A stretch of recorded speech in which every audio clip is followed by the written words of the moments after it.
बलराम जन्म उत्सव की जय। आज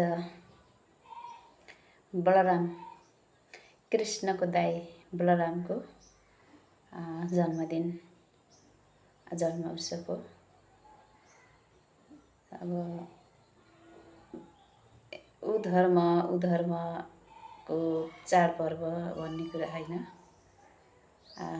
सिधै भन्न पर्दा कृष्णको दाई बलरामको जन्मदिन हो आज, र यसलाई रक्षाबन्धन पनि भन्ने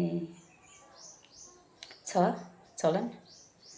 आज धुमधाम मनाइन्छ, जस्तै कृष्ण जन्माष्टमीमा हुन्छ त्यस्तै मनाइन्छ आज बलराम जयन्ती पनि।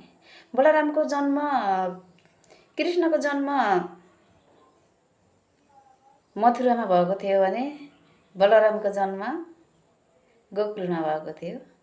नन्द बाबा गाउँ गोकुलमा बलरामको जन्म भएको थियो। बलराम हुनुहुन्छ रोहिणीको छोरा,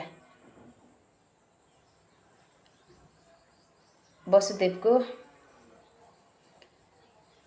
अर्की पत्नीको छोरा, रोहिणीको छोरा बलराम।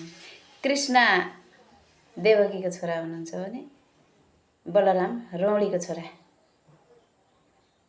उहाँको जन्म गोकुलमा भएको थियो। बलरामले उहाँ आदि गुरु पनि हुनुहुन्छ बलराम। जस्तै वनभोजहरू खुवाउने, धेरै रमाइलोहरू गराउने, वनभोजहरू खुवाउने, साथीभाइहरूलाई पिकनिक जस्तो लिएर हिँड्ने, यस्तो कार्य बलरामजीको छ। अनि त्यही भएर यो कुराहरू, कथाहरू बुझ्नलाई धेरै कोसिस गर्नुपर्छ। अब एक त अहिले यो कलिमा वार्ता बुझ्दा नि बुझ्नुहुन्न, भगवानको बाणीहरू, भगवानको कथाहरू सुन्नै चाहनुहुन्न। यदि सुने पनि बुझ्दै बुझ्नुहुन्न। यो कलिको प्रभावले गर्दा यस्तो भएको हो। र हामीहरूले